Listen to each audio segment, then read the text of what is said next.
buenos días, como siempre, muy agradecido por la oportunidad de estar este día de hoy con ustedes para platicarles de un tema que precisamente en la discusión con los diversos disertantes había una proposición como de eliminarlo y que me pongo a defenderlo y adivinen quién terminó asignado a este tema, pues su servidor. Así que el día de hoy vamos a ver esta historia maravillosa de la participación de las utilidades en las empresas. Este tema es un tema bastante viejo que viene, pues, ¿qué les voy a decir? De los años 1800 y feria en Francia, y el origen de esta institución no es mexicano, aunque nuestra constitución, la primera constitución que consigna este derecho a la participación de utilidades, el origen de esta institución se le atribuye por Mario de la Cueva a un francés llamado Émile Chatelain. Este señor tenía la idea de que al participar a los trabajadores en las utilidades de la empresa, iba a mejorar esta relación entre trabajadores y patrones, y que además iba a comprometer muchísimo más a los trabajadores para que se dedicaran en cuerpo y alma al beneficio de las finalidades de la empresa. Todos nosotros sabemos que en el proceso de producción, el que acumula, el que se beneficia mayormente de la fuerza de trabajo es el empresario. Y que en este proceso de acumulación es que se han hecho grandes fortunas. Nos lo explica detalladamente Lord Ashton, diciéndonos cómo se hicieron estas primeras grandes fortunas a través de las innovaciones tecnológicas en esa época, la máquina de vapor. Y en este proceso este señor invita a que se conceda a los trabajadores, además de salario, una participación en las utilidades de las empresas. También Mario de la Cueva, citando a un autor que se llama BRY, dice que, y esto tiene que ver con una parte fundamental de la participación de utilidades, tiene que ver con el instrumento más importante del derecho del trabajo, que se llama relación de trabajo. Sin relación de trabajo no existe acceso a los derechos fundamentales.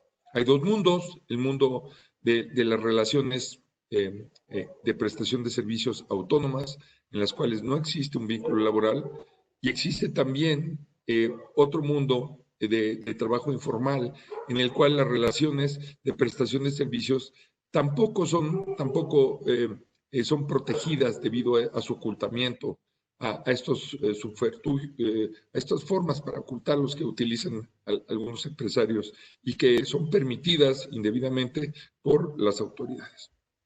Entonces, la parte fina se cuestionaron los franceses en esa época si este tipo de beneficio significaba que el trabajador se volviera socio de la empresa.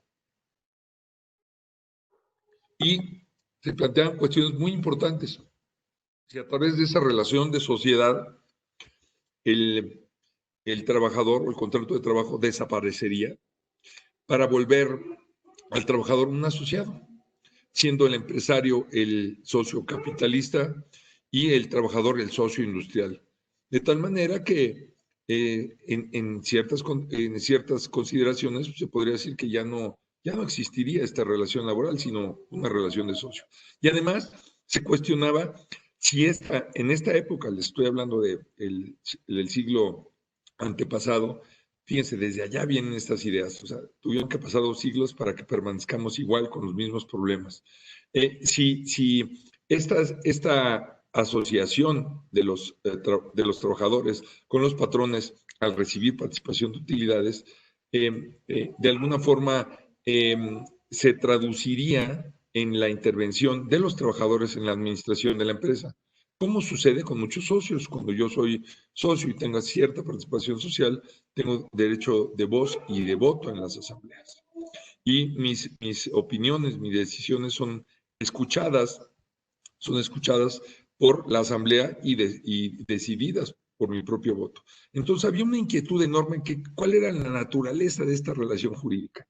Créanme que este tema de las relaciones laborales societarias hoy en día están en pañales en nuestro sistema jurídico, pero es importantísimo conocerlos y esto está vinculado, porque además me estoy metiendo a este tema de la relación de trabajo y de la subordinación y nos vamos a meter más adelante en algunas partes que tienen que ver con estas relaciones de trabajo encubiertas y el test o la técnica, el test de laboralidad para desentrañarlas, descubrirlas, sacarlas a la luz, estas relaciones complejas, ¿no? Estas relaciones que de alguna forma permiten dudar si se está en el mundo del derecho del trabajo o en el mundo del derecho civil o mercantil, propiamente mercantil, por ahí se daba el tema. Entonces, cita este autor, Mario Lacueva Bri, que dice que este modo de remuneración, es decir, la participación de utilidades, no suprime el régimen del salario. Dice, la participación en las utilidades se añade simplemente al salario como un sobresueldo. Esta es la primera concepción de este autor, de este profesor francés, que admitió que la intención de las partes y las condiciones de hecho podrían transformar la relación de trabajo y agregó, dice que en el estado actual de la práctica no existe, por regla general, un contrato de sociedad que venga a añadirse a la relación de trabajo. Desde entonces se advierte que las relaciones societarias no estorban o no eliminan una relación de trabajo. Esto habría que explicárselos a algunos ministros de la Suprema Corte de Justicia de la Nación, de la segunda sala, y algún magistrado del 15º Tribunal Colegiado de Materia de Trabajo del Primer Circuito, que emitieron por ahí una sentencia que va en contra de estas hipótesis. Según la intención respectiva, sigue añadiendo Bri, situación de las partes, subsiste íntegro el contrato de trabajo, con solo una modificación en la remuneración. Si se fijan, desde entonces, desde hace más de dos siglos, existe un cuestionamiento sobre si la participación de utilidades se encuentra dentro del mundo del derecho mercantil, del derecho civil en general, o dentro del derecho del trabajador.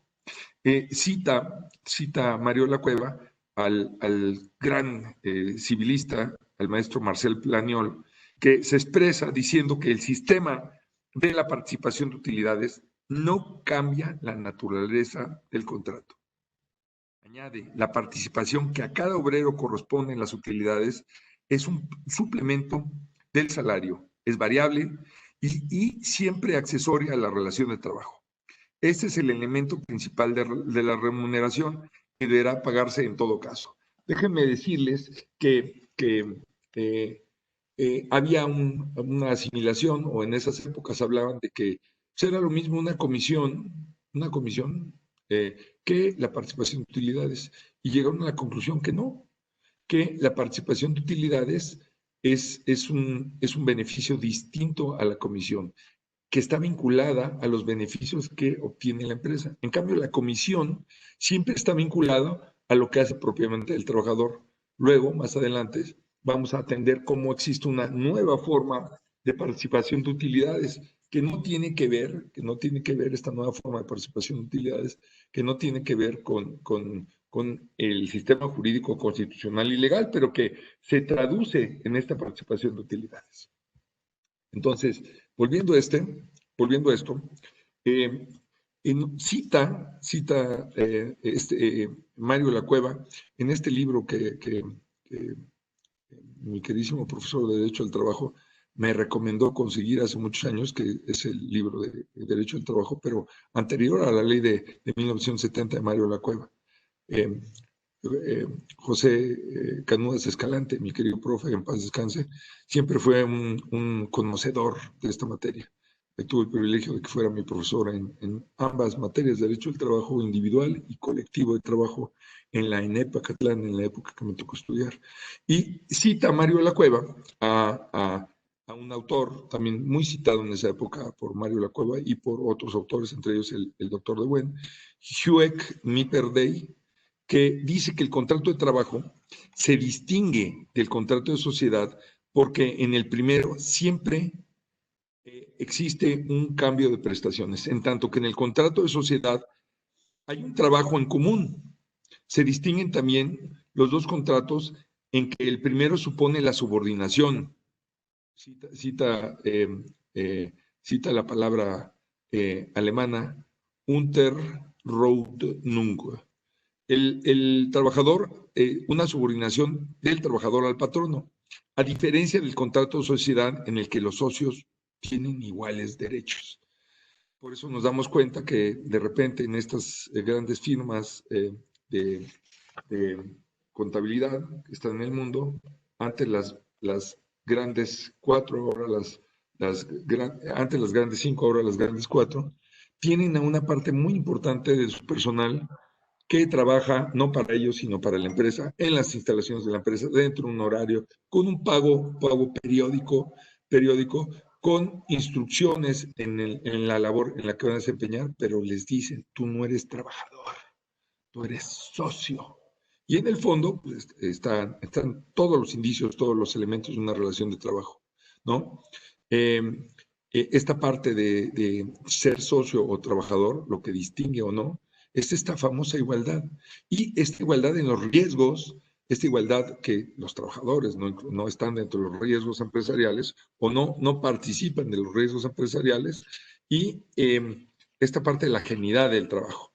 Bueno, desde hace 200 años se seguía discutiendo y al parecer nuestra segunda sala, y vamos a ver en la parte probatoria al final de la exposición, cómo se equivoca al establecer la carga probatoria del trabajador, del que presta sus servicios, cuando el patrón esgrime que la relación de trabajo fue una relación de societaria como socio industrial, lo cual se nos hace un absurdo después de leer el artículo 21 de la Ley Federal del Trabajo, que categóricamente dice que se presume la relación de trabajo entre el que presta y recibe un servicio, y que esta presunción es parte del sistema protectorio de nuestro sistema constitucional y de los tratados internacionales que México tiene ratificados.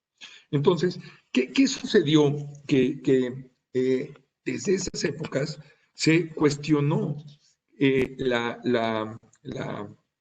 si esta participación de utilidades era una relación social o una relación laboral. De nuevo, este señor, mi tocayo, George Brie, define la participación de las utilidades, fíjense qué interesante, diciendo que es una modalidad del contrato de trabajo según la cual recibe el trabajador del patrono, además de su salario, una parte de las utilidades de la empresa, no como asociado a ella, sino como trabajador que coopera en la producción. Otro autor, también citado ustedes saben que en la minería, también en Francia, se dieron estos fenómenos de participación en las utilidades, este trabajo tan peligroso que desarrollan los trabajadores en las minas y que tantos beneficios proporciona a los empresarios, y que nos narra perfectamente este superautor, Émile Zola, en este gran libro en el que este padre del naturalismo literario nos cuenta la génesis, estallamiento y consecuencias posteriores de una huelga en Francia en el siglo XIX, una huelga en una mina de carbón, parecido a este accidente que tuvimos en Pasta de Conchos. Y en este libro, que se llama Germinal, nos platica la vida de esta familia de mineros y de todas sus desgracias en este peligroso trabajo. Dice citado también por Mario Lacueva, Carlos García Oviedo sustenta el mismo punto de vista de otro autor. Dice, en este régimen, dice, el obrero, como en los contratos de trabajo ordinarios, percibe un salario, pero el patrono agrega a esta remuneración otra, la que resulta de la participación del trabajador en las utilidades de la empresa. Es, pues, esta participación un suplemento del salario. Es más, el salario que en este caso percibe el obrero ha de ser el salario normal. Si fuese mejor, no habría propiamente hablando una verdadera participación, sino más bien lo contrario, una participación negativa de las utilidades. Aquí siempre se han cuestionado los temas de un salario justo o una justa retribución con el de la participación de utilidades. Asumen que la participación de utilidades no debe de ser un sustituto de un salario justo, que debe ser adicional a un salario justo.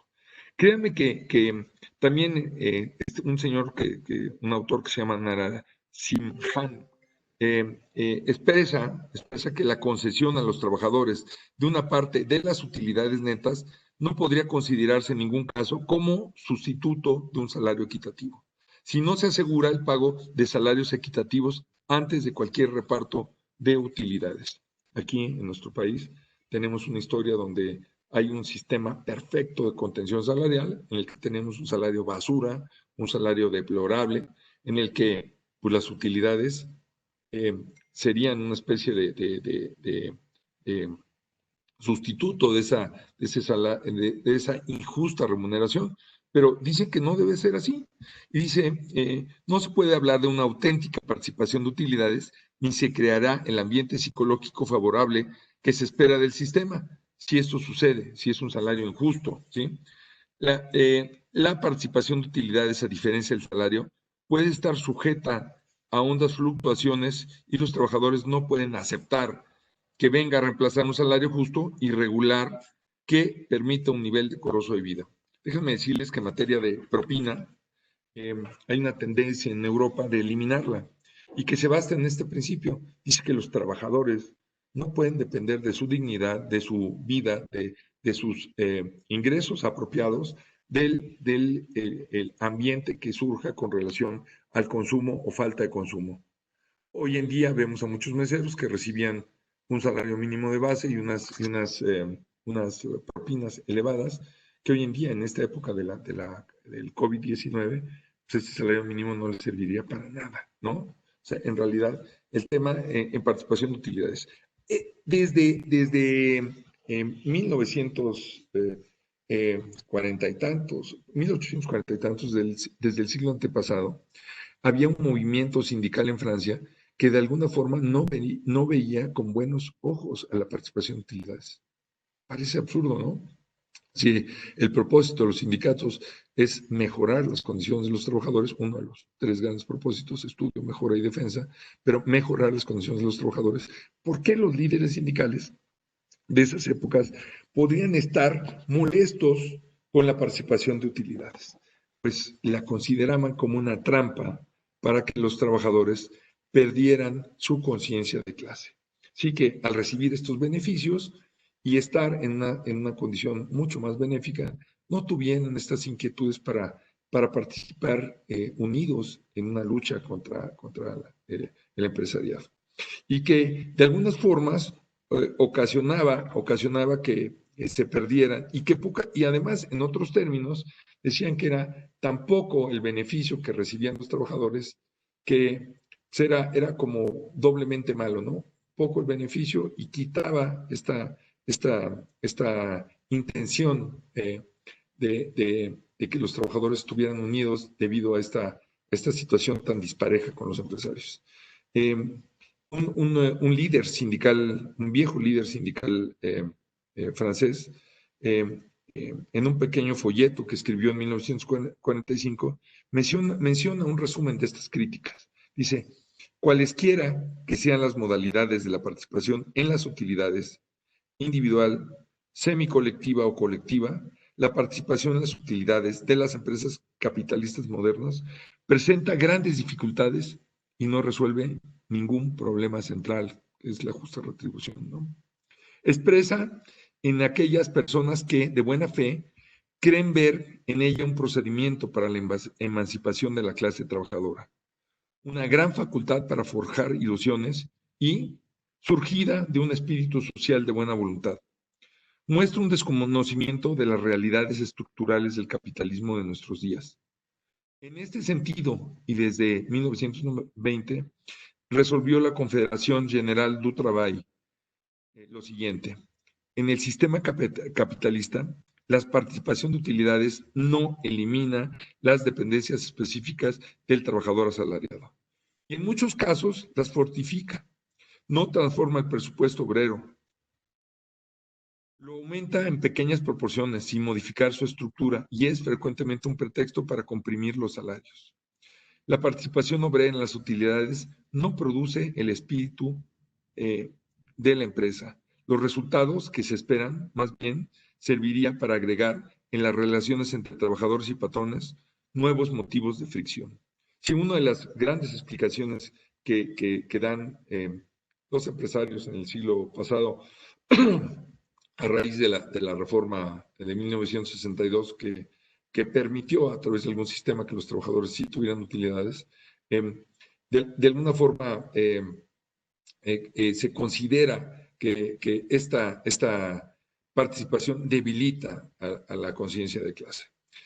También es curioso porque las primeras participaciones de utilidades, los empresarios franceses impusieron que fuera a través de una cooperativa que formaran los trabajadores. En pocas palabras, que no fueran los trabajadores los beneficiarios directos de la participación de utilidades, sino de una persona jurídica distinta constituida en cooperativa. ¿Y para qué se le daba esta participación de utilidades? En esa época, para temas que tenían que ver con la seguridad social, que tenían que ver con beneficio, un mayor beneficio de los trabajadores cuando estuvieran en desgracia, ¿no? Y no orientado directamente a que ellos recibieran dinero. De hecho, los sistemas de participación se armaban con posteriormente con una parte que iba dirigida a esta eh, eh, beneficios totalmente sociales o semisociales y otra partecita que iba dirigida a los trabajadores y con unos sistemas tan difíciles o tan complejos que de alguna forma, ocasionaban que se debilitara la fuerza de la unión de los trabajadores. Dice George Bree que casi todos los tratadistas y escritores de la época siguieron que las ventajas de la participación de utilidades eran aumentar la productividad del trabajo, porque cada trabajador está interesado en la prosperidad de la negociación. En pocas palabras, en cuidar a la gallina de los huevos de oro. Hace también que los trabajadores se ingenien por el mejoramiento de los métodos de trabajo, porque también en ello radica su interés personal y de clase. Y una de las ventajas es que previene los conflictos y las huelgas. Finalmente, estimula y facilita el ahorro, pues los obreros que reciben un salario que les permite subsistir con su familia, en teoría, podrán ahorrar anualmente un porcentaje a través de la participación de utilidades. Esto es por lo que hace a la parte de la génesis de la participación de utilidades en Europa y cómo estas ideas a través de los códigos mercantiles, especialmente con la industria minera, se fueron recibidos en nuestro país. El antecesor, el primero que menciona esta necesidad de que a los trabajadores se les trate diferentes que a las máquinas, que se les considere en la producción de riqueza y no solamente se les mantenga, además de un salario justo, es el nigromante, ¿sí? Y dice exactamente, se refiere a esta parte del salario en 1857, en la discusión de la Constitución de 1857. De hecho, es Antonio Caso, sí, esta calle que tenemos ahí en una zona cercana ahí a Avenida Insurgentes y muy cerca de Reforma, muy cerca del edificio del Senado.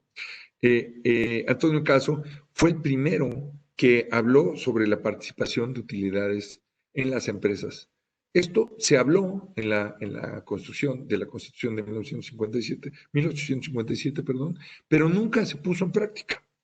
Fue hasta que este autor de ese libro que se llama La esencia imperativa del artículo 122 constitucional, este constituyente, Carlos L. Gracías, que lo propone en el primer proyecto del 13 de, en la primera discusión general del artículo 123 constitucional en el Pleno. Y el primer proyecto que se genera a raíz de este encargo del general Cárdenas para que se escribiera el artículo 123 constitucional sobre el trabajo, en este primer proyecto del 13 de enero no se incluyó. Fue hasta que la comisión encargada de la redacción, que constituida por Mújica, Recio, Colunga, Román y Monzón, es que se introdujo o se incluyó el 23 de enero este párrafo tan importante del artículo 123 constitucional que rompió paradigmas y que dice literal, creemos equitativo que los trabajadores tengan una participación en las utilidades de toda empresa en la que presten sus servicios. A primera vista, parecerá esta una concesión exagerada y ruinosa para los empresarios. Pero estudiándola con detenimiento, se tendrá que convenir que es provechosa para ambas partes. El trabajador desempeñará sus labores con más eficacia teniendo un interés personal en la prosperidad de la empresa. Y el capitalista podrá disminuir el rigor de la vigilancia y desaparecerán los conflictos entre uno y otro con motivo de la cuantía del salario. Es que interesante. O sea, es algo que sucede en Europa, ¿no? En estos consejos europeos y en estos consejos de Estado donde los trabajadores organizados tienen voz y voto y participan en los consejos de administración de las grandes empresas, dando sus opiniones y en muchas ocasiones teniendo derecho de voto en algunas circunstancias. Esta forma de llevarse bien que practican los europeos hace que sus relaciones laborales sean más equilibradas y que también los salarios sean más justos o más remuneradores. Dice el doctor, el ingeniero Pastor Roe, en su libro de la génesis de los artículos 27 y 123 constitucional, que fue el general Mujica el que insistió en que se incluyera este precepto en el artículo 123 constitucional, el derecho de los trabajadores a participar en las utilidades de las empresas. En esa época se le atribuía la regulación del salario en la fracción novena y también de la determinación de las utilidades a estas entidades, a estas comisiones municipales que dependían o quedarían subordinadas a una Junta Central de Conciliación y Arbitraje, antes de que en 1931 se tornara en materia federal. Solo algunas entidades expidieron leyes reglamentarias para hacer efectiva este derecho de participación en actividades y es hasta la reforma federal de 1962 en el que se incluyen las bases actuales del artículo 123 constitucional para que los trabajadores participen en las utilidades de las empresas. En pocas palabras, hoy, en 2020, casi después de más de 100 años de nuestra Constitución y más de 200 años de estas ideas, es que es poco visto hoy en día en la práctica que los patrones participen en las utilidades de las empresas. En parte porque hay un encubrimiento de quién es el verdadero titular de la relación de trabajo. No se aplica este concepto desarrollado en la jurisprudencia por nuestro magistrado Arturo Mercado de la Unidad Económica y las disposiciones legales únicamente hablan de una persona jurídica colectiva. No entienden que nuestra propia ley o no son congruentes con nuestra propia ley que establece que patrón puede ser aquel que se beneficie de la fuerza de trabajo. Y pueden ser varios, ¿sí? No solamente uno, no el que da de alta o no el que paga la seguridad social. Esto, desde luego, la recomendación 198 y el trabajo conjunto a esta recomendación nos explican perfectamente bien cómo debe de prevalecer la primacía de la realidad y existe una guía anotada de esta recomendación, la 198 por la Organización Internacional del Trabajo, que nos define cuáles son estos rasgos que distinguen esta relación de trabajo o no. Ahora voy a proceder a compartirles pantalla para exponerles un trabajo que preparé para compartirles este complejo tema de la participación de utilidades y cómo está elaborado bajo esta premisa que nosotros hemos escuchado y que es común en nuestro sistema jurídico mexicano de obedézcase, pero no se cumpla. ¿Sí? Comienzo con ustedes.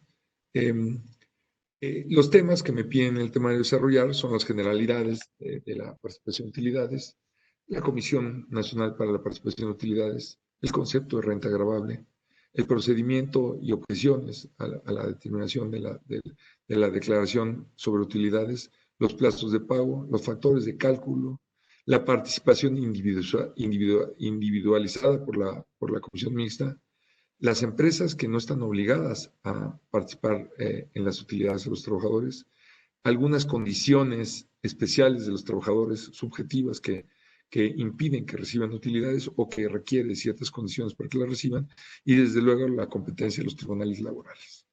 Déjenme decirles, y voy a tratar de hacerlo a través de un sistema de mayéutica que nos va a servir luego para desarrollar algunas de las preguntas que pueden llegar a formar parte del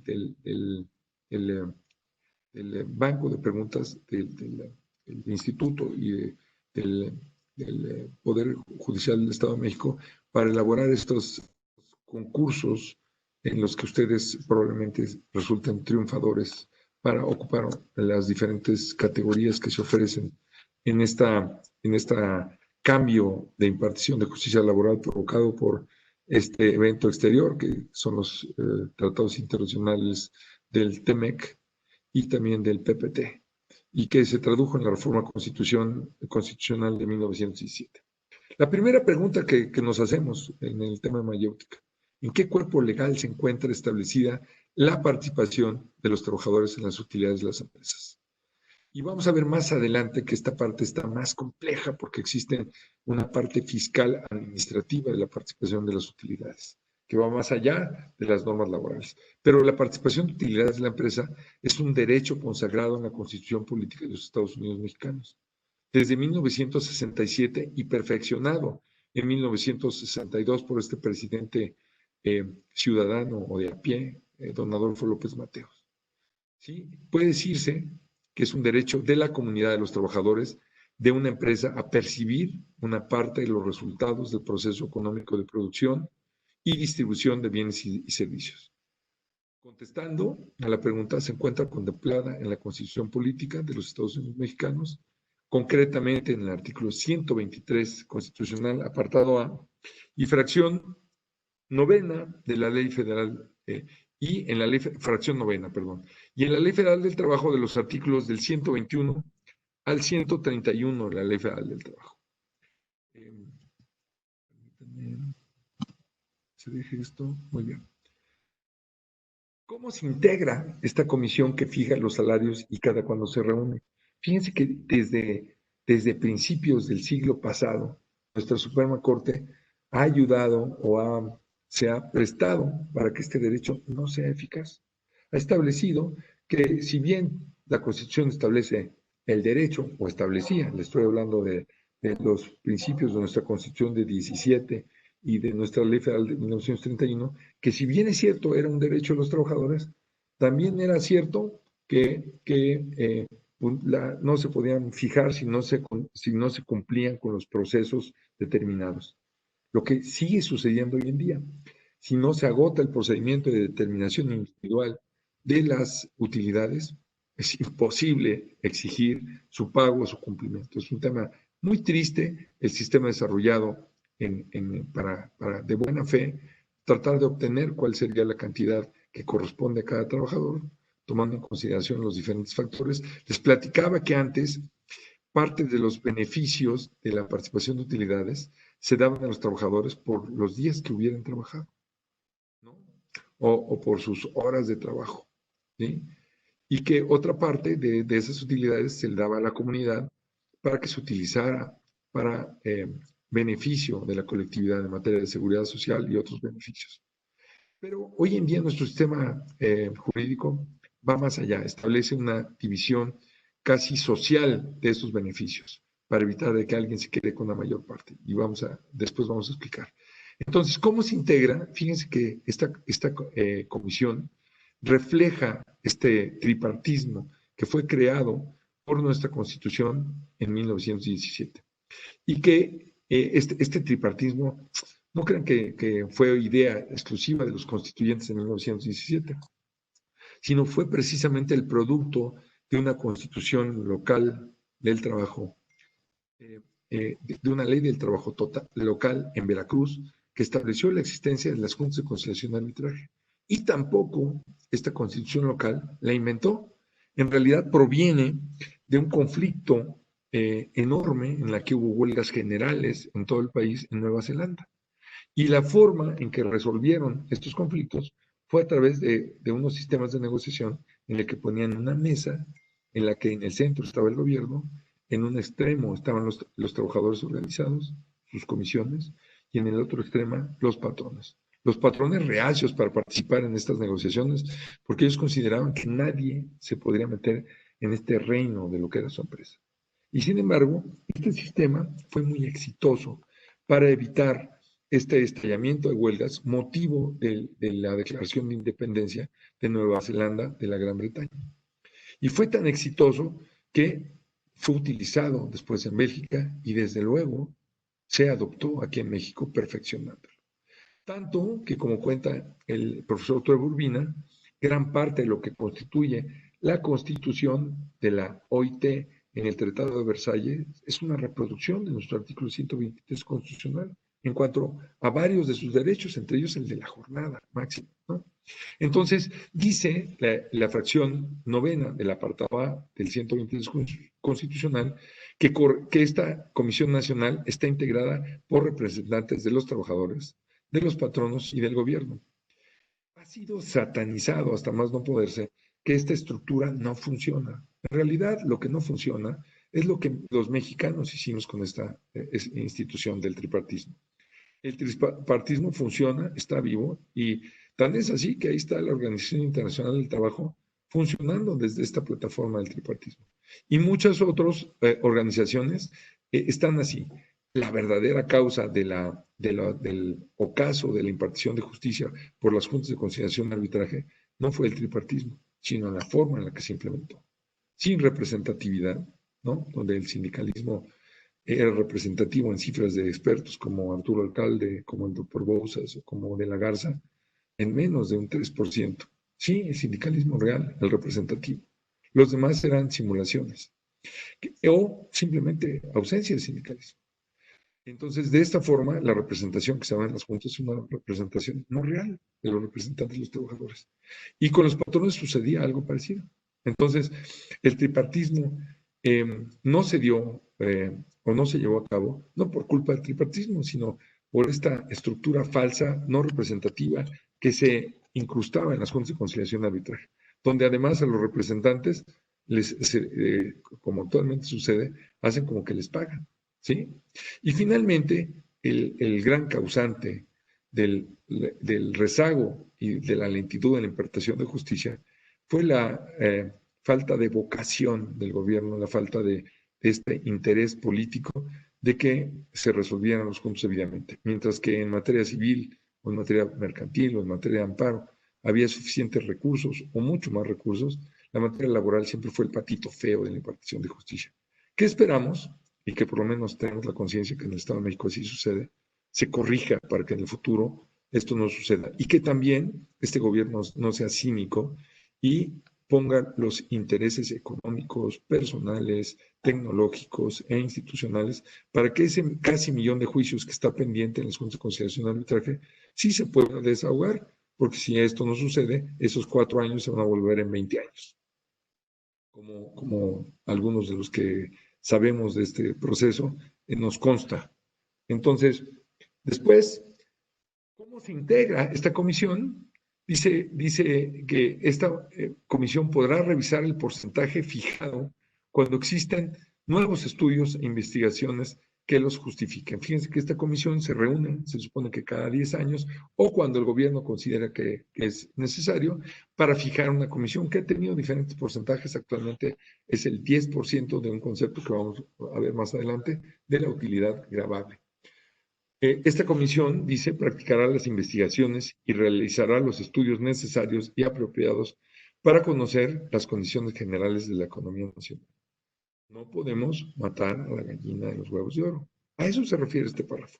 Se tiene que considerar qué es lo apropiado, porque si yo impongo, como ahora en materia impositiva, nuestro gobierno nos impone unos impuestos con unas tasas mucho más elevadas que en el extranjero, pues cómo vamos a ser competitivos, ¿no?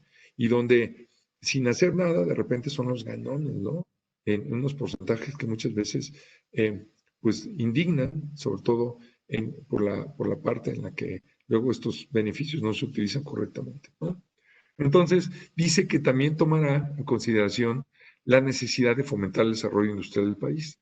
Tanto los empresarios necesitan, igual que los trabajadores, obtener una ganancia, para eso trabajan, para eso se arriesgan, como también necesitan reinvertir. Si se fijan, y leían este libro de Lord Ashton, La Revolución Industrial, se darán cuenta que gran parte del proceso capitalista se dio por la acumulación de estas grandes cantidades de dinero.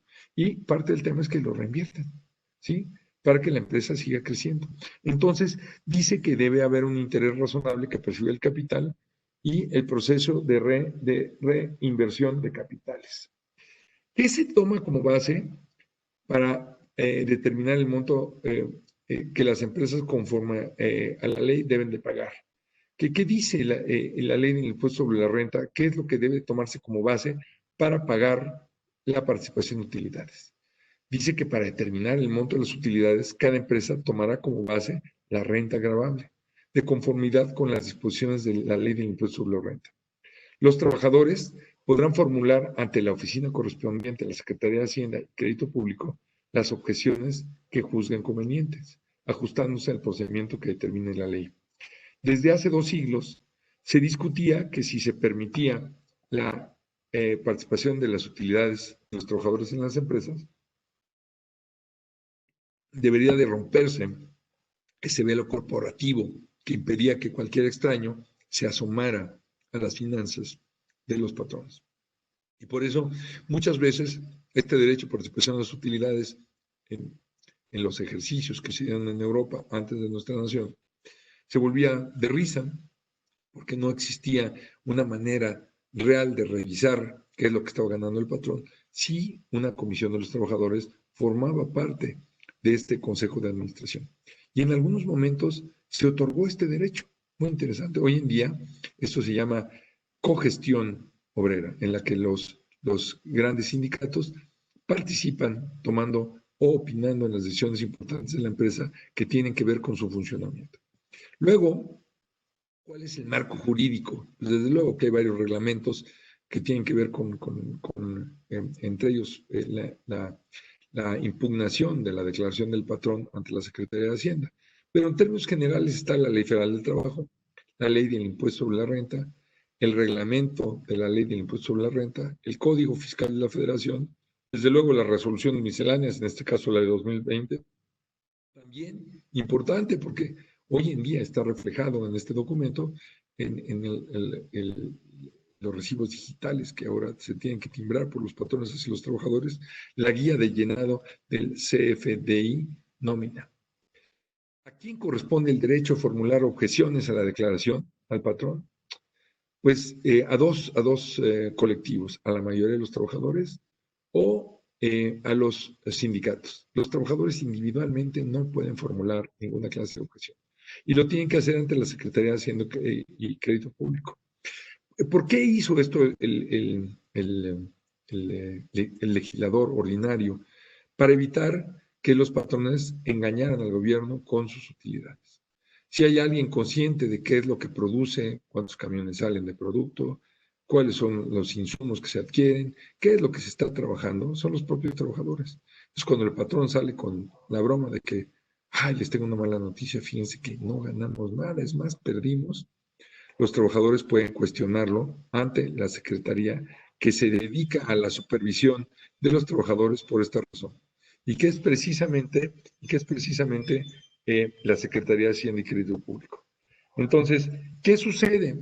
Que en una práctica correcta, los sindicatos o la mayoría de los trabajadores, cuando vean alguna irregularidad en las declaraciones del patrón, pueden acudir a la Secretaría de Hacienda y hacerle ver estas irregularidades.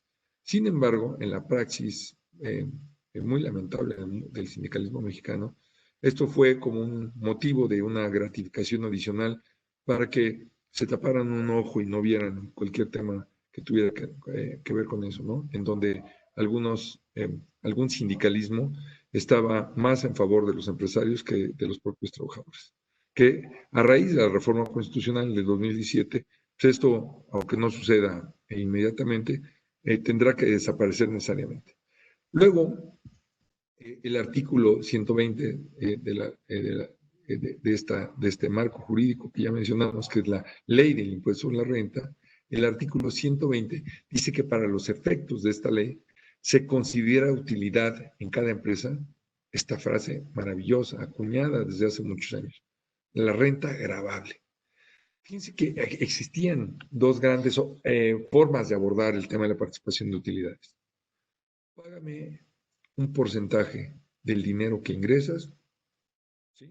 Sin discutir, sin nada más del dinero que ingresas, o págame un porcentaje de la ganancia.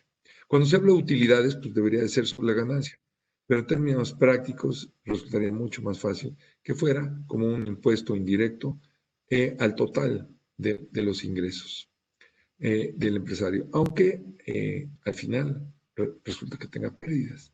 Pero aquí, de alguna forma, pues no habría engaños en la manipulación de las declaraciones. Entonces, este concepto es un concepto importantísimo en la participación de utilidades. ¿Por qué es importante que lo conozcan? Porque precisamente en los procesos que pueden llegar a juicio se puede impugnar esta circunstancia de la renta gravable. Primero ante la Secretaría de Hacienda y después ante los tribunales de trabajo, para hacerla efectiva. Para determinar la renta gravable a que se refiere el inciso E de la fracción 19ª del artículo 123, apartado A de la Constitución Política de los Estados Unidos Mexicanos, no se disminuirá el PTU de las empresas pagada en el ejercicio. ¿Qué quiere decir? Que lo que paga el patrón por concepto de participación de utilidades no es deducible. Yo considero que eso parece justo porque si se dedujera cada año este concepto, se disminuiría la participación de utilidades de los propios trabajadores. Pero también hay una crítica, resulta poco práctico, ¿sí? Porque los patrones tienen todo el incentivo para evitar pagar salarios, participación de utilidad a los trabajadores y acudir a estas figuras torcidas de una empresa que provee en la totalidad del personal o casi la totalidad del personal de la empresa sin beneficiar a los trabajadores. El famosísimo outsourcing, en este anglicismo que dice el doctor Villasmil Prieto, que cuando un término se utiliza exitosamente, se le debe respetar, aunque no nos guste este anglicismo, que también en español se llama tercerización, externalización, subcontratación, ¿no? Este nuevo modelo de producción que es el outsourcing y que la parte laboral es la subcontratación, en la que se hacen relaciones triangulares, así las define esta recomendación 198 y los trabajos que ahí se convienen, en el cual una empresa aparentemente no tiene trabajadores, sin embargo recibe los servicios de trabajadores, pero esos trabajadores son inscritos por una tercera empresa al Seguro Social, el Infonavit, y esta tercera empresa recibe como único ingreso o como principal ingreso el pago de la nómina más una comisión que por ostentarse como el patrón de los trabajadores.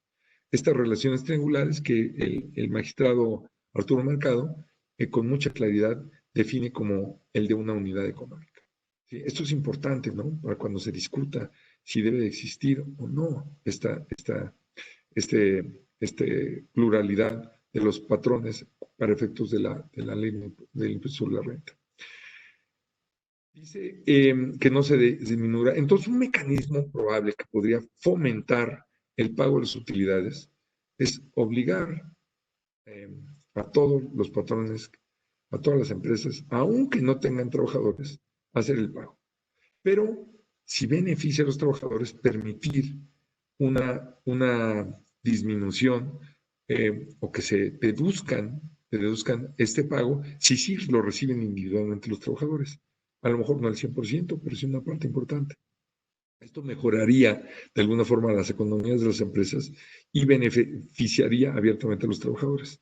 Y viceversa, ¿no? Si los patrones no repercuten sus utilidades a los trabajadores, que estas cantidades sean pagadas obligatoriamente a un fondo, como se utilizaba hace 2 siglos, a un fondo de seguridad social, por ejemplo, como una renta mínima, una renta universal, que por cierto ya se aplica en España, ¿no? Es increíble que allá los trabajadores sin empleo o sin posibilidad de adquirir un empleo puedan acceder a esta renta mínima y que los trabajadores sin empleo, con motivos como el del COVID-19, reciban una compensación de la seguridad social de casi el 70% de sus ingresos, mientras aquí no recibimos nada. Es un tema así vergonzoso, ¿no? Que tenemos que corregir, ¿no? Para determinar la renta gravable en materia de participación de utilidades de las empresas, los contribuyentes deberán disminuir de los ingresos acumulables las cantidades que no hubieran sido deducibles en los términos de la fracción 30 del artículo 28 de la Ley de Impuestos sobre la Renta. ¿Sí? Para determinar esta renta, deben de disminuir de los ingresos acumulables. Fíjense la complejidad, ¿no? Para un trabajador común y corriente, para un sindicato, es indispensable acceder a un asesor contable, a un financiero, para que nos pueda explicar estas complejidades, ¿no? La persona moral, vamos a dividir a las personas morales y a las personas físicas, aunque para efectos de nuestro artículo 10 son patrones ambos dos, o sea, tanto las personas jurídicas colectivas o personas morales como las personas físicas que eh, eh, se benefician, que utilizan la fuerza de trabajo de uno o más trabajadores. En materia fiscal sí se divide por su forma distinta de contribuir a los impuestos a las personas morales que las personas físicas. Entonces, para determinar la renta gravable de una persona moral es sumar los ingresos acumulables menos las cantidades no deducibles, a las que se refiere el artículo 28, fracción 30, menos las deducciones autorizadas, y con eso obtenemos la renta gravable. Y luego, si se trata personas físicas, los ingresos acumulables, o que son los cobrados, menos de las cantidades no deducibles, de acuerdo al artículo 28, fracción 30, menos las deducciones autorizadas pagadas, da igual a la renta gravable. Esta renta gravable tiene su origen exactamente en la determinación del porcentaje de utilidades que se tienen que repartir. Si yo tengo utilidad no repartida del ejercicio pasado, como vamos a ver, y utilidad gravable en el ejercicio de que se trate, voy a tener utilidades para repartir. ¿Sí? Si no tengo utilidades, pues simplemente pues, no hay que repartir. Precisamente por eso está el derecho de los trabajadores para impugnar una declaración subdeclarada en cuanto a los ingresos o utilidades, o una declaración que alega la inexistencia de ningún beneficio. ¿Cierto o falso? Fíjense qué pregunta tan sencilla. El derecho de los trabajadores a participar en las utilidades implica la facultad de intervenir en la dirección de las empresas. En este México con constitución socialista de 1917, pero con un realismo capitalista en todo el siglo XX y XXI, no le gusta para nada que los trabajadores se anden inmiscuyendo en sus asuntos internos. Y a diferencia de algunos otros empresarios europeos que lo ven como una ventaja, aquí una de las cuestiones que más escozor le produjo a los empresarios es que los trabajadores pudieran ver qué es lo que estaban haciendo, qué estuvieran gastando, sus procesos. Entonces, la respuesta en nuestro sistema jurídico, por disposición expresa de la ley, es que es falso. Los trabajadores no tienen derecho a intervenir en la dirección o en la administración de las empresas con motivo de la participación de utilidades. ¿Cuáles son? Esta es una parte importante y que tiene que ver con nuestra estructura empresarial. ¿Cuáles son las excepciones a la obligación de repartir utilidades de conformidad con el artículo 126 de la Ley Federal del Trabajo? Bueno, este tema de fomentar a las empresas, que parece que nuestro gobierno federal actual necesita regresar a la primaria, a la secundaria, a la preparatoria y llevar un cursito de economía, ¿no? La única fuente de la riqueza es la fuerza de trabajo y no puede haber fuerza de trabajo ejecutándose si no hay empresas. Entonces, una de las formas de fomentarlas, oigan, las empresas no son esos grandes banqueros que fueron salvados por el FOBAPROA, son los que nos dan de comer. ¿sí? Son los que permiten que tengamos una vida digna, ¿no? Lo que permiten nuestra movilidad social a través de nuestro esfuerzo y nuestros resultados en las condiciones adecuadas. Entonces, las empresas de nueva creación durante el primer año de funcionamiento. También, cuando se trata de empresas también de nueva creación, dedicadas a la elaboración de un producto nuevo, que para eso se requiere una declaración de la Secretaría de Economía, durante los 2 primeros años de funcionamiento. La determinación de la novedad del producto se ajustará a lo que dispongan las leyes para el fomento de industrias nuevas. Desde luego, esta industria tan cara para echar a andar, oigan, una de las grandes razones por las cuales la minería en México está en manos de inversionistas extranjeros es la cantidad de recursos que se requieren para invertir, para explorar, para extraer. No es un negocio sencillo, es un negocio de mucho riesgo, ¿sí? Entonces, para fomentar la industria minera, las empresas de industria extractiva de nueva creación durante el periodo de exploración. También están exceptuadas para pagar utilidades las instituciones de asistencia privada. Si no pagan impuestos, bueno, seguridad social sí, si tienen trabajadores, pero están privilegiadas para el manejo de el propósito bondadoso de estas instituciones de asistencia privada es ayudar al gobierno en lo que es ineficaz, ¿sí? A esta parte de asistencia social que no puede cumplir porque es inepto, porque no tiene suficientes recursos. Entonces requiere la participación de particulares para cumplir con esos propósitos. Entonces, estas instituciones de asistencia privada reconocidas por las leyes que con bienes de propiedad particular ejecutan actos con fines humanitarios de asistencia, sin propósitos de lucro y sin designar individualmente a los beneficiarios.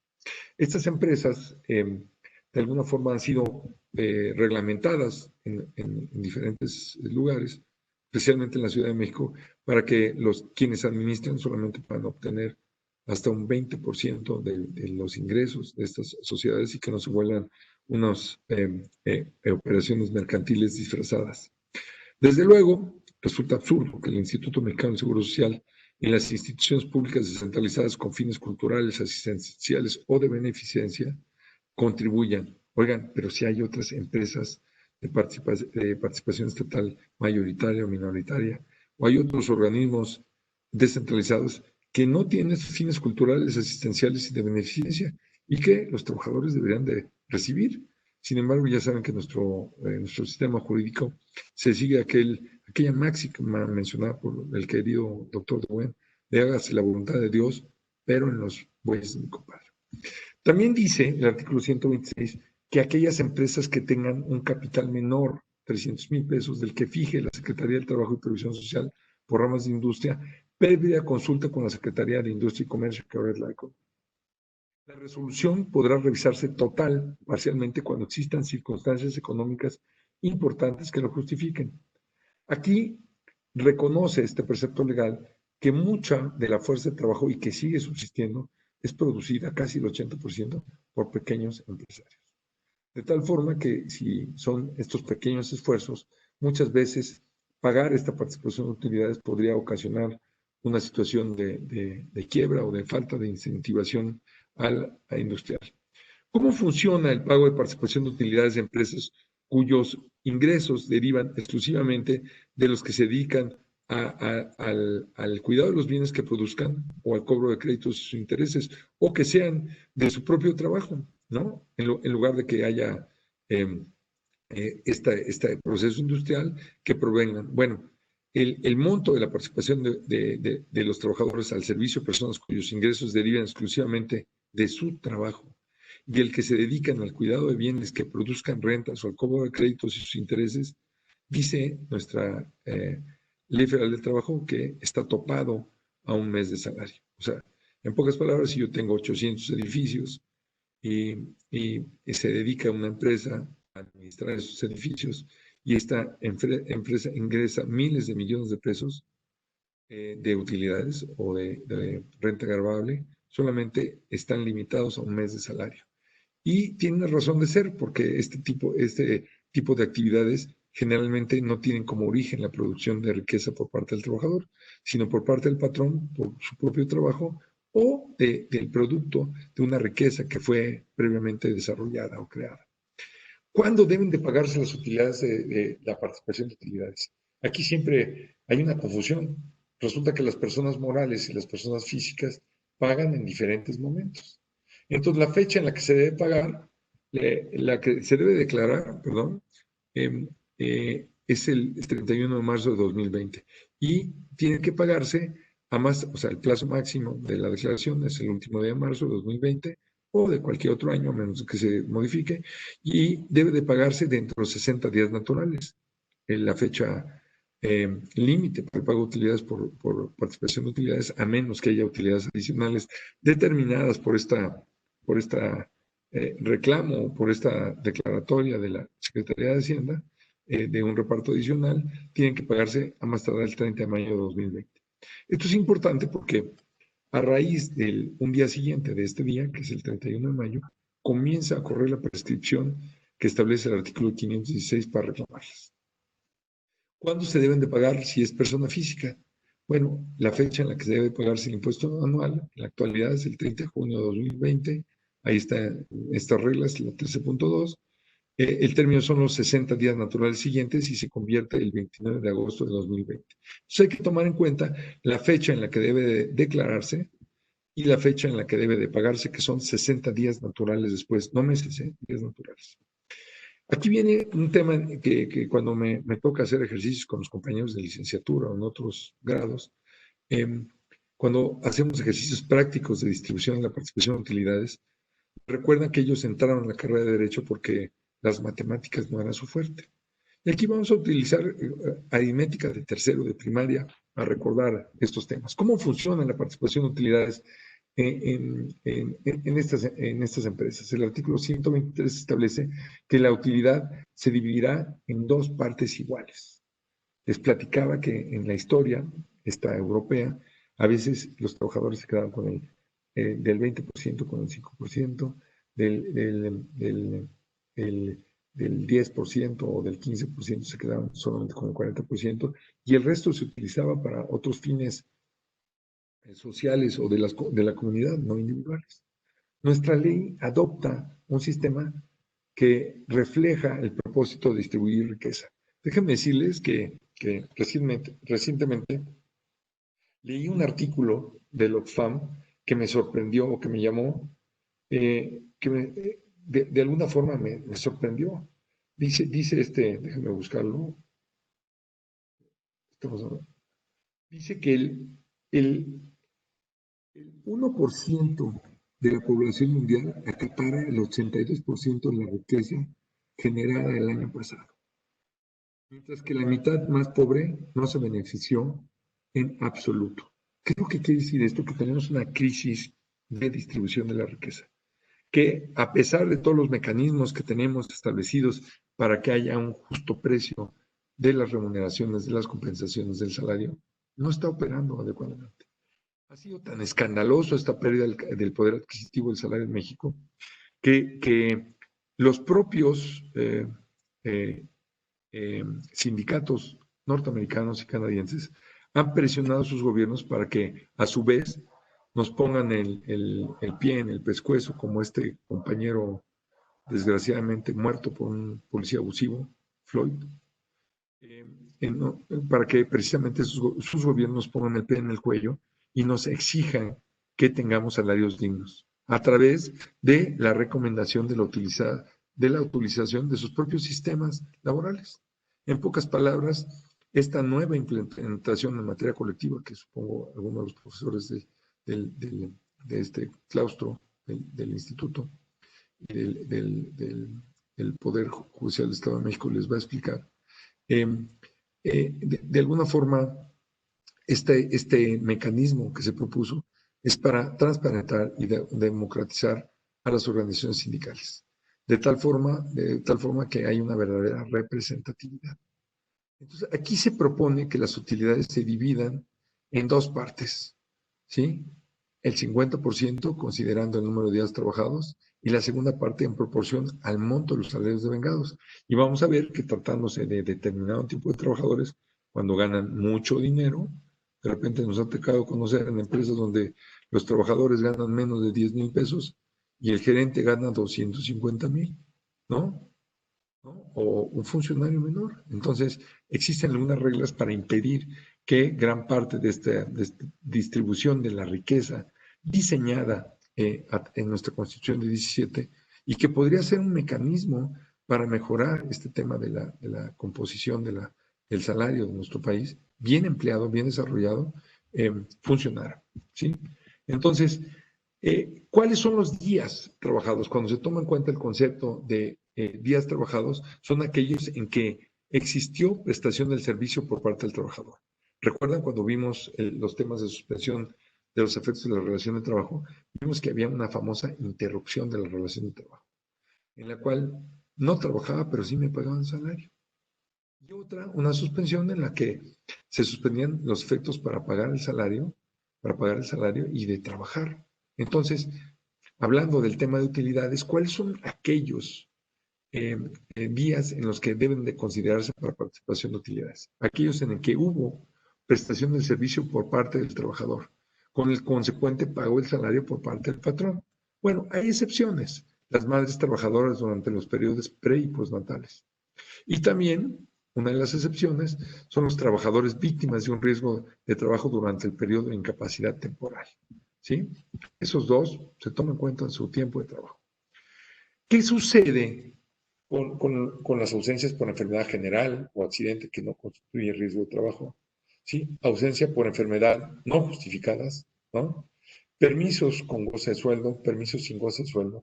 Bueno, pues todos estos que están aquí mencionados no se consideran para efecto de utilidades como días trabajados. ¿Sí? ¿Qué salario, o sea, qué partes del salario se deben de tomar en cuenta para el cálculo? Ya ven que primero abordamos los días trabajados y el otro 50% es por los salarios drogados. ¿Qué clase de salarios? El sueldo, el premio de puntualidad, los vales de despensa, las horas extras, la prima dominical. Nada más el salario. Se entiende por salario la cantidad que percibe cada trabajador en efectivo por cuota diaria. En pocas palabras, no se consideran como parte de él las gratificaciones, percepciones y demás prestaciones a que se refiere el artículo 84, ni las sumas que perciba el trabajador por concepto de trabajo extraordinario. Entonces, si yo soy un trabajador de esos que compensa mis ingresos con un trabajo constante en jornada extraordinaria, eso no se va a tomar en cuenta para considerarlo para la participación de utilidades. Ahora, ¿qué tipo de trabajadores participan? Fíjense, si soy un trabajador sindicalizado, ¿me corresponde? Sí.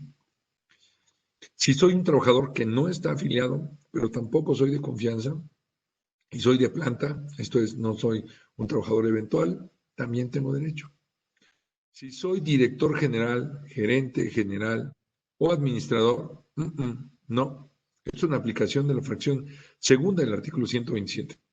Y el propósito parte de la idea que estos altos trabajadores de confianza o de cuello alto reciben una compensación tan obsequiosa o tan grandiosa y con tantas diferencias en montos de los trabajadores de base que no deben de ser beneficiados porque afectaría el reparto democrático a los demás trabajadores. En el fondo, este tema de la participación de las utilidades de los trabajadores de las empresas tiene su origen en esta parte, en la democratización de la empresa. Entonces se considera que es un retroceso el pagar a los gerentes.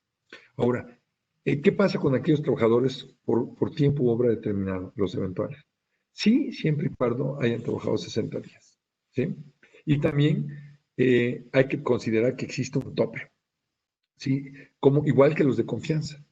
¿Se acuerdan aquellos trabajadores a los que se refiere el artículo 9 en la Ley Federal de Trabajo, que son esta especie de trabajadores del trabajador en general que se menciona en el artículo 8, que son los que desarrollan en forma general funciones de vigilancia, inspección, fiscalización, ¿sí? Y que son dirección, inspección, vigilancia y fiscalización, y también las propias del patrón. Estas 5 funciones constituyen labores de confianza que ya ven que los trabajadores de confianza tienen una capitis diminucia. Bueno, estos trabajadores sí participan, pero el tope de su participación es un 20% arriba del salario más elevado que tenga un trabajador sindicalizado. Aquí vienen las preguntas. Bueno, ¿y qué pasa si no hay sindicato? Vamos a decir que la mayoría de las empresas de este país. ¿Qué salario se debe tomar? Pues el salario del trabajador conocido como no de confianza, que tenga el salario más alto. Aquí nos vamos a encontrar unos auténticos adefesios que tienen que ver, o Frankenstein, que tienen que ver con estas estructuras empresariales para burlar el reparto de utilidades y para burlar otras responsabilidades que tienen que ver con ser titular de una relación de trabajo como patrón. Y que son estas empresas creadas por las organizaciones empresariales que, como holding, sostienen exclusivamente a la fuerza de trabajo, staff o directivos. Sí, esas empresas que trabajan para un grupo de empresas o un grupo empresarial en el cual se creó una empresa ex profeso para que de ella dependieran no los obreros o no los trabajadores comunes y corrientes, sino solamente el staff. Vamos a ver que eso va a ocasionar algunas dificultades a la hora de repartir el dinero, porque ¿cuál va a ser el salario tope para estos casos? No hay solución legal. Entonces tenemos que interpretar el propósito o la finalidad o la teología de las normas laborales. ¿Cuál es el propósito? Que hubiera una distribución más equitativa de estos ingresos. Entonces habría que topar el salario más bajo de estos directivos y subirlo un 20% para que se haga el reparto de utilidades. Así de raro, ¿verdad? Suena. Una empresa que tiene a los trabajadores o a gran parte de sus trabajadores en un outsourcing. Otra parte en una empresa holding, ¿sí? Y sus grandes directivos no tienen derecho. Fíjense qué interesante.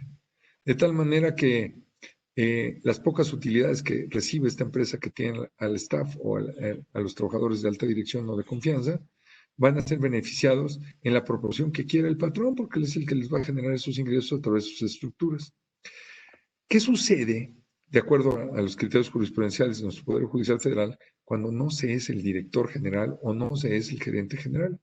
Por ejemplo, se es el gerente de contabilidad o el director de finanzas o el director de administración y no se es el director general.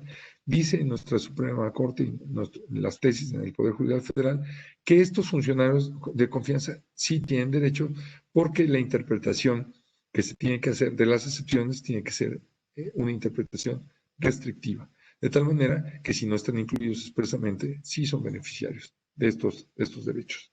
Hubo una época que se cuestionaba, tan es así que terminó siendo jurisprudencia. ¿Sí? Tratándose de remuneraciones por concepto de gratificación anual, participación de utilidades, primas dominicales y vacacionales, a que se refiere la ley, el artículo 96 de la Ley de Impuesto sobre la Renta, la persona que haga dichos pagos podrá optar por retener el impuesto que corresponda conforme a lo siguiente. En pocas palabras, si yo pago participación de utilidades, como empresario, tengo obligación de retenerle al trabajador los impuestos a través de una fórmula bastante compleja. En este curso no les voy a poner las expresiones gráficas de los recibos, cómo se expresarían estos cálculos, pero con mucho gusto en el material que le proporcione al Instituto y al Poder Judicial del Estado de México vendrán algunos ejemplos. La remuneración de que se trate se divide entre 365 y el resultado se multiplica por 30.4. Es muy, muy fácil. Si como los meses tienen diferentes días, para evitar un cálculo inadecuado por mes o obtención, se divide el año completo entre 12 y nos sale casi esta fórmula, ¿no? 30.4. En el sistema norteamericano de compensación a sus empresas y que reproducen las empresas aquí nacionales, también utiliza esto para fijar el salario. Luego, la cantidad a retener, la cantidad que se obtenga conforme a la fracción anterior, se le adiciona el ingreso ordinario por la prestación de un servicio personal subordinado que percibe el trabajador en forma regular en el mes de que se trate, y al resultado se le aplicará el procedimiento establecido en el artículo 96. Dice, el impuesto que se obtenga conforme a la fracción anterior se disminuirá con el impuesto que correspondería al ingreso ordinario por la prestación de un servicio personal subordinado a que se refiere dicha fracción, calculando este último sin considerar las demás remuneraciones mencionadas en este artículo. ¿Se fijan qué sencillas son nuestras leyes fiscales? Son fáciles de comprender y de aplicar, ¿no? Por eso nadie las evade y todas las aplican correctamente. El impuesto a retener será el que resulte de aplicar a las remuneraciones a que se refiere este artículo, sin deducción alguna, la tasa a que se refiere la fracción siguiente. Y fracción quinta dice, la tasa a que se refiere a la fracción anterior se calculará dividiendo el impuesto que se determine en términos de la fracción tercera de este artículo entre la cantidad que resulte conforme a la fracción primera de dicho artículo. El cociente se multiplicará por 100 y el producto se expresará en por ciento. Sencillísimo, ¿verdad? Los retos y una explicación gráfica a entenderle esto.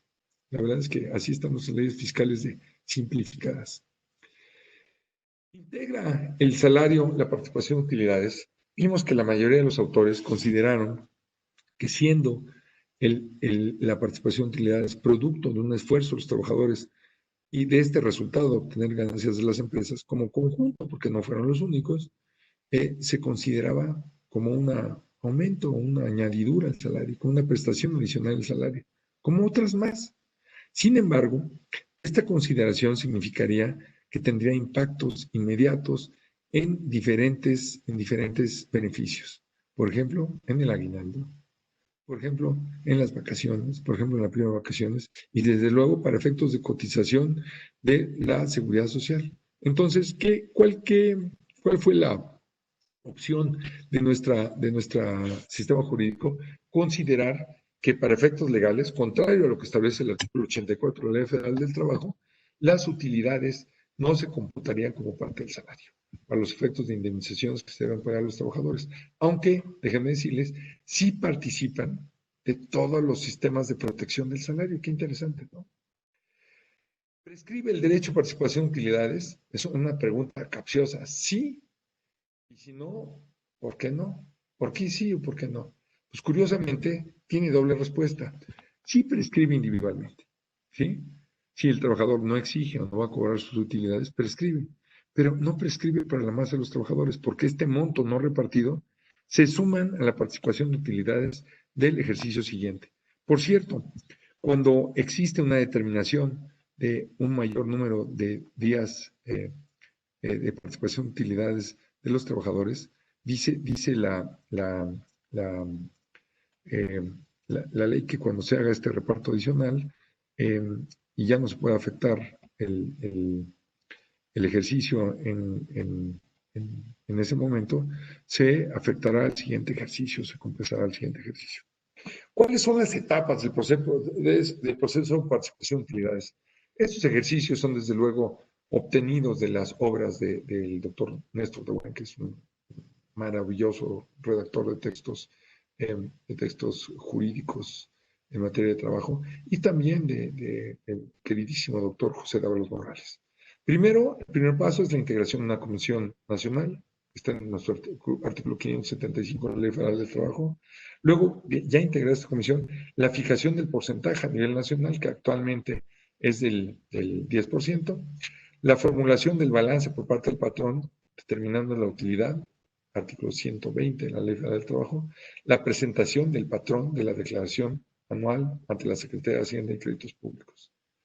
A mí me gustaría que investigaran si aquella empresa que constituyó en su momento nuestro actual presidente cuando era jefe de gobierno para desarrollar Santa Fe y otros lugares, si aquella sociedad anónima de capital variable alguna vez presentó esa declaración ante la Secretaría de Hacienda y repartió en su caso las utilidades a los trabajadores que estuvieron a su servicio. Sin declaración, que es el primer paso, no puede haber utilidades. Fíjense qué cosa. Y es curioso porque cuando los empresarios advierten que esta participación de utilidades va a ser inmensa o va a ser desproporcionada a lo que un trabajador debería recibir a juicio de ellos mismos, es que se opta por estas salidas en las que se transfieren a los trabajadores a otras empresas para que no reciban esos beneficios. Entonces, tienen que presentarse. ¿Qué pasa si no la presenta? Pues podemos presentar una queja ante la Secretaría del Trabajo federal o local o ante la propia Secretaría de Hacienda para que invite a estos infractores a que hagan esa declaración. La entrega de la copia de la manifestación del patrón por conducto de sus sindicatos, sus representantes, de acuerdo a lo que establece el artículo 121. Si no hay sindicato, muchas veces estas comisiones son elaboradas en el escritorio por el patrón y no existe un acto democrático en la designación de beneficiarios. Hace poco recibí una queja de una trabajadora al servicio de una transnacional que se dedica a vender equipos de comunicaciones, que los habían invitado a una fiesta, ¿sí? y que el motivo de la fiesta era platicarles sobre el reglamento interior de trabajo. Y a la entrada de la fiesta los hicieron firmar su asistencia. Esa fue la firma de aprobación o de consentimiento del reglamento interior de trabajo. Imagínense qué torcido este asunto. Entonces, traigan a ese tipo de fenómenos al tema de participación de utilidades. Si no hay una organización verdadera de los trabajadores, ese tema de la entrega de la copia de manifestación se vuelve como un tema. Los patrones pagan lo que se les pega la gana a los trabajadores. Aunque hoy en día con el recibo digital, con este recibo que tienen que timbrar, no está tan fácil, ¿sí? Pueden ser detectados, ¿sí? Desde luego puede formular los trabajadores objeciones por su parte a través del sindicato, la mayoría, con un plazo de 130 días. Hay un reglamento que rige este proceso de objeciones. Esto está en el artículo 121, fracción segunda de la Ley Federal del Trabajo. Si se presenta dictamen de la Secretaría de Hacienda que no existe o no debe existir reparto adicional, no es impugnable por parte de los trabajadores. La integración de la comisión mixta paritaria representante de los trabajadores y patrones tiene que ser a través de esta verdadera representatividad, ¿no? Y democráticamente. Luego, esta comisión mixta lo que se dedica es establecer el proceso de determinación individual de la participación de utilidades.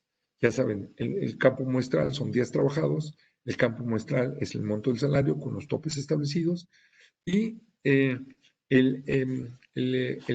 patrón o el empresario tienen que entregar a esta comisión mixta la lista de existencia, desde luego para eso sirve el cuadro general de antigüedades y demás elementos que disponga para comprobar el salario de existencia de los trabajadores. Hay un proceso en el que los trabajadores pueden pedirle a la comisión mixta aclaración sobre sus determinaciones y si no, acudir a la inspección de trabajo. La resolución de la comisión de cómo se debe hacer el reparto en caso de discrepancia corresponde al inspector de trabajo, como dice la fracción segunda del artículo 25. En caso de discrepancia, corresponde resolver al inspector de trabajo. Por otro lado, la comisión debe de publicar para el resto de los trabajadores el proyecto de que termine la participación a cada trabajador para que exista algún error, se corrija. También los trabajadores en ese proceso tienen el derecho de formular las observaciones que juzguen conveniente en el plazo de 15 días a través de la publicación del proyecto, para que en su momento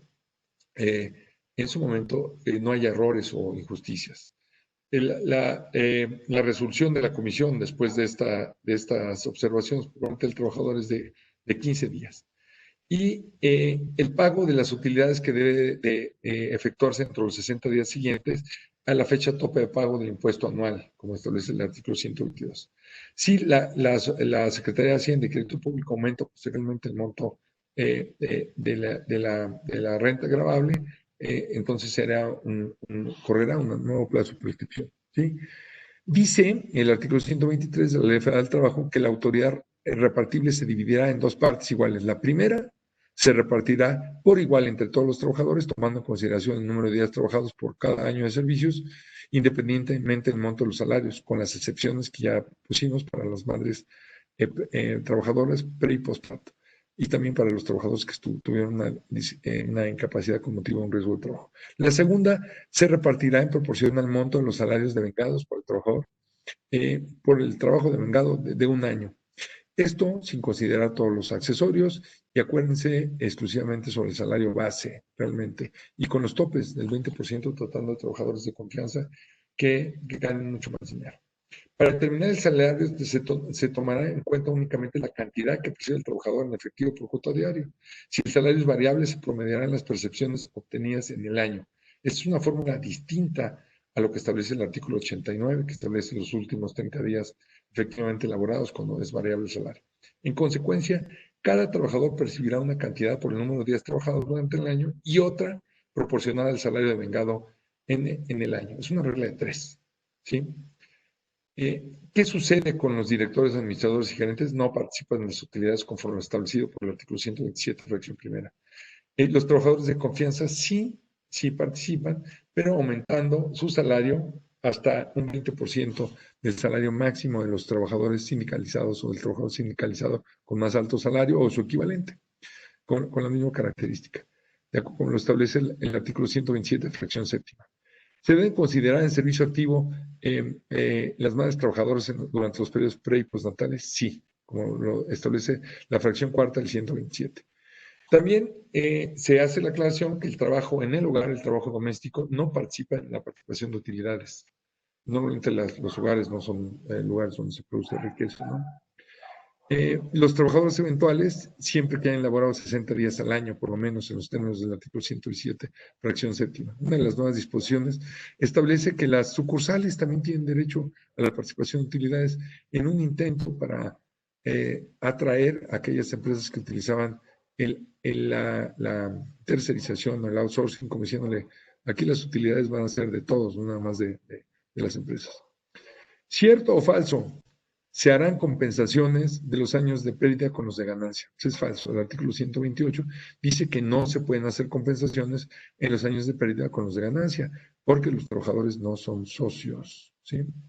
¿Cuáles son los requisitos para que un trabajador pueda reclamar ante las juntas, ahora los tribunales, su participación de utilidades? Esa es la parte más valiosa para todos ustedes.